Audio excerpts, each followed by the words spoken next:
과거 뉴스 속 오늘은 어떤 일이 있었을까요? 영상으로 떠나는 라떼 뉴스 여행. 영상실록 오늘 행.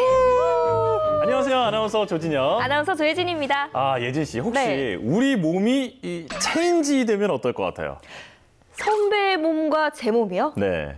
재밌을 것 같은데요? 네. 아니, 제가 최근에 네. 영화 그 체인지를 봤는데 이게 모범생과 말썽꾸러기인 두 친구가 이 어떤 번개를 맞고 몸이 이제 바뀌는 내용이에요. 아니 근데 저도 어렸을 때 종종 내가 누군가, 그 유명한 누군가와 바뀌었으면 좋겠다 이런 생각을 했던 적이 있거든요. 네. 진혁 씨는 혹시 그런 사람이 있어요?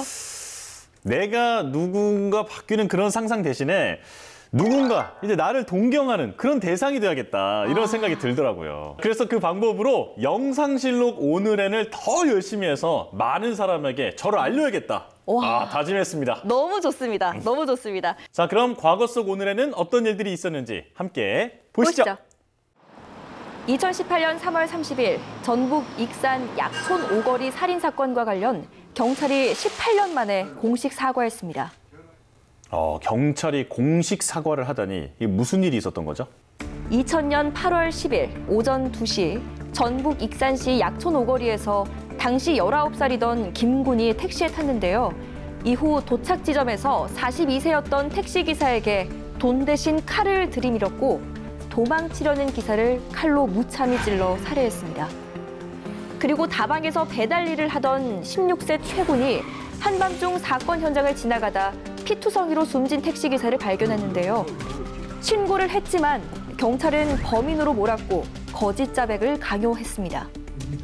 결국 최군은 재판으로 넘겨져 징역 10년형이 확정돼 수감 생활을 했습니다.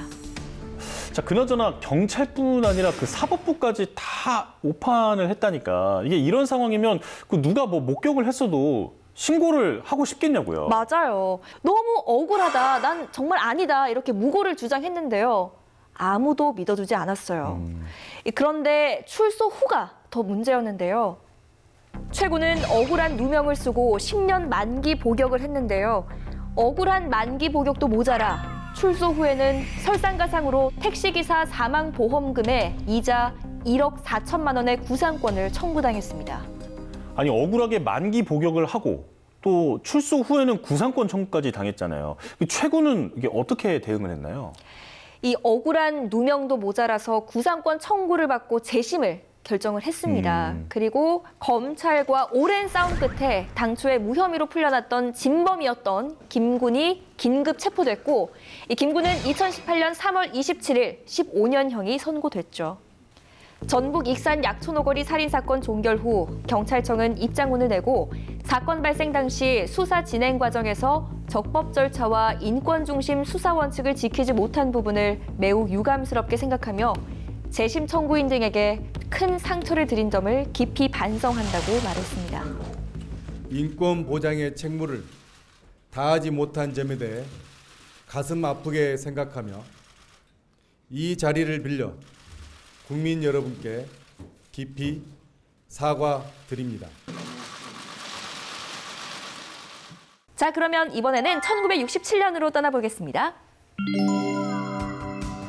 1967년 3월 30일 과학기술진흥을 위한 종합적 기본정책의 수립과 계획의 종합 조정, 기술협력과 기초과학기술 발전의 사무를 관장하는 과학기술처를 발족했습니다. 지금 우리한테 아주 중요한 기관이죠. 맞아요. 네. 자, 우리나라 과학의 발전을 돕기 위해서 마련된 기관인데 이때부터 우리나라 과학계의 어떤 수준이 점차 더 업그레이드 되는 게 아닌가 싶어요. 네, 맞아요. 그리고 오늘날 과학기술은 경제 성장에 정말 큰 역할을 하잖아요. 그렇죠. 정부는 1967년 4월 21일 과학기술처를 설립, 경제기획원의 업무 등을 이관받았는데요. 기획관리실, 총무과, 연구조사실, 진흥국 및 국제협력국을 두고 과학기술처장관 소속하에 원자력청, 국립지질조사소를 두었습니다. 사실 지금은 과학기술정보통신부잖아요. 맞아요. 이제 이 당시 이름은 과학기술처인데 여기서는 정확히 어떤 일을 했나요? 과학기술의 뜻을 가진 사람들이 적극적인 연구 활동을 할 수 있도록 기틀을 조성하고 또 생활의 과학화 운동을 범국민적으로 전개했다고 합니다. 1998년 2월 21세기를 맞이했는데요. 이후 과학기술 진흥의 중요성이 확대됐고 조직을 대폭 강화하고자 2월 28일 대통령 직속의 과학기술부로 격상했습니다. 자, 그러면 이번에는 2020년으로 떠나봅니다. 국내 연구진이 뇌혈관이나 심혈관에 생긴 질환을 치료할 수 있는 혈관 줄기세포를 개발했습니다. 2020년 3월 30일 뇌혈관이나 심혈관에 생긴 질환을 고칠 혈관 줄기세포가 개발됐는데요. 울산과학기술원 생명과학부의 김정범 교수팀이 피부세포에 혈관 발달 유전자 2종을 주입해서 혈관 줄기세포를 제작하는 데 성공. 혈관 질환의 세포 치료제로서의 가능성이 입증됐습니다. 아, 이 뉴스 낯이 좀 익네요. 맞아요. 2020년에 직접 보도를 하셨더라고요. 아, 그러니까요. 네. 이 혈관 줄기세포의 개발이 정말 대단한 일인데요. 우리 혈관이 손상되거나 막힐 때도 이 줄기세포를 이용해서 치료할 수 있다고 하죠. 맞아요. 그 치료법으로 혈관 구성세포를 주입해서 혈관을 새로 만들고 또 혈액 흐름을 개선하는 세포 치료로 줄기세포가 주목받아 왔거든요.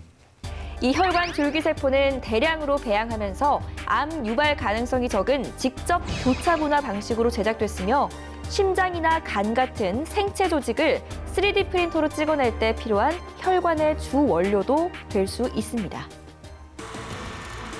그리고 이 밖에도 3월 30일에 있었던 다른 역사를 살펴보면요. 1981년 3월 30일 레이건 미 대통령이 워싱턴 DC의 한 호텔에서 나오던 중 가슴에 총탄을 맞았습니다. 그리고 1982년 3월 30일에는 부산시 대청동에 있는 미국 문화원에 불을 지른 방화범을 검거했고요. 2010년 3월 30일에는 유럽으로 밀입국하려던 이집트 미랑선이 지중해에서 침몰해 2명이 숨지고 18명이 실종된 사건이 발생했습니다. 자, 저희가 오늘도 이렇게 역사를 하나씩 살펴봤는데요. 영상실록으로 만나본 오늘의 과거, 여러분은 어떠셨나요? 그럼 저희는 다음 시간 더 알찬 오늘의 역사로 만나요.